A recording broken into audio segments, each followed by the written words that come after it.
Hi there, Kim Lorenzano with New American Funding, and I wanted to share with you a presentation that I have that I've been getting a lot of questions, and the most common question that I get every single day has been, is it a good time to buy? I'm currently renting a property and I'm not quite sure if I can buy. I don't know if I can afford to buy a house today or if the monthly payment's even going to work for me.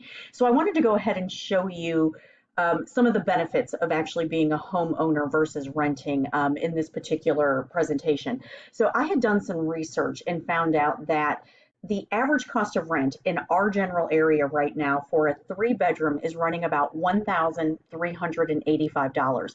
I've even talked to a couple property managers who said that that's probably on the reserved side, that it's more like 14 to 1800. But I'm going to stick with what I found in my research of 1,385, and I'm even going to actually back it down to $1,300 a month. So what I'm going to show you is just some math basically of what owning a house can do for you. So as we said, I'm going to compare this to a $1,300 rental payment.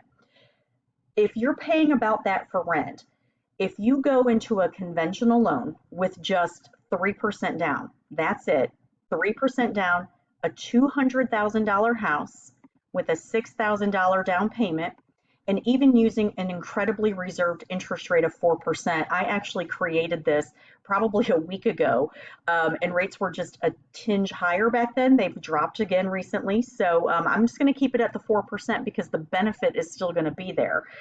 If you're looking at that scenario, you would be looking at a mortgage payment of a $200,000 house at $1,357.12. Now, with that payment, that includes property taxes, your homeowner's insurance, and your mortgage insurance. So that is an all-in, all-inclusive payment of $1,357. So it's just slightly more than the $1,300, but it's still below what the average is being paid for a three-bedroom rental. Now, I wanted to show you over time what some of that benefit does for you. And really what I did is jumpstart us into 5 years. Your average homeowner is going to stay in a house between 5 and 7 years. Quite frankly, it's been running towards closer to 7 years, but I'm just going to compare this to 5 years.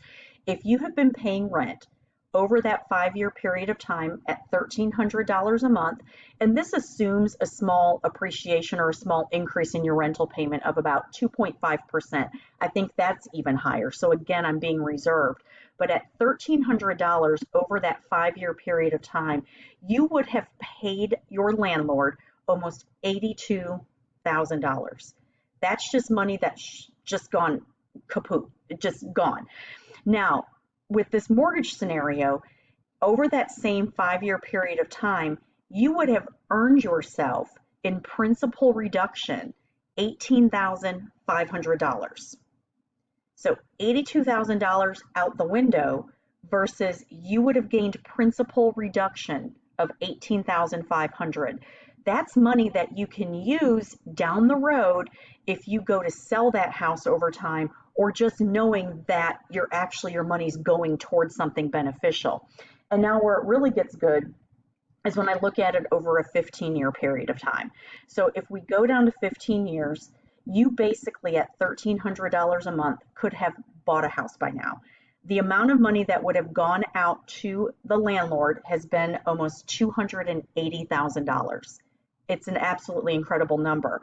The amount of principal that would have been paid on that loan over that period of time is $68,788. So you gave yourself a savings account in essence of almost $69,000.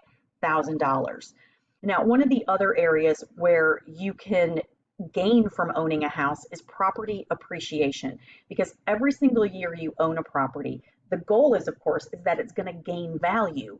Right now, properties are appreciating at about 4.8%, and that was from the National Association of Realtors tossed that number out there.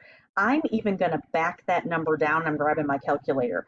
I'm going to back that down to just a flat 4% every year. So if you have a $200,000 house and that property appreciates at 4% just in 1 year, let me just go to my 4%, that's $8,000 in 1 year. You even calculate that over a 5-year period of time, and you've just gained $40,000. Add that to your 68,000, that's money that you can turn in to equity in your house when you go to sell it.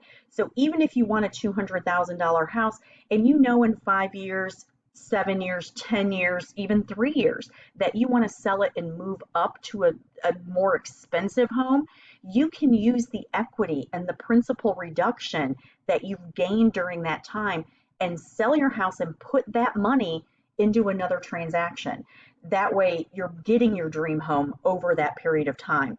So, if you have any questions on any of this, I'd love to go over your specific scenario with you one to one. Feel free to contact me, text me, call me, email me, and I'll be happy to do that for you.